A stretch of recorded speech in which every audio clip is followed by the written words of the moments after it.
What happened to Philippine theater?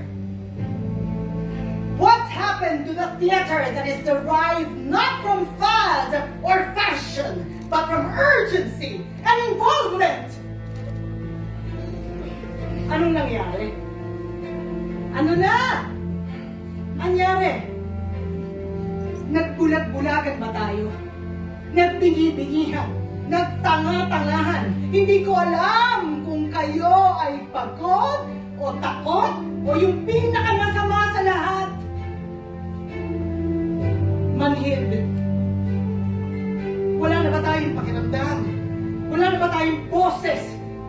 Wala na ba tayong tapang? Ang teatro ba ay ginawa lamang para sa gimikan, aliwan, pictura?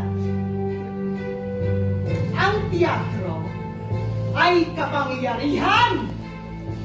Yes, may power tayong lahat. Kat, may power ka. JC, may power ka. Joshua, may power ka.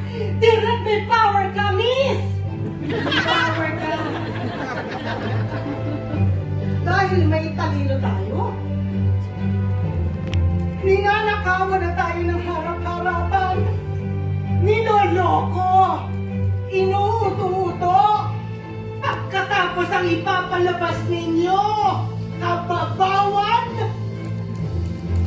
This is not the theater I know. This is not the theater I love. This is not my theater. My theater is brave. My theater is fearless. My theater has teeth.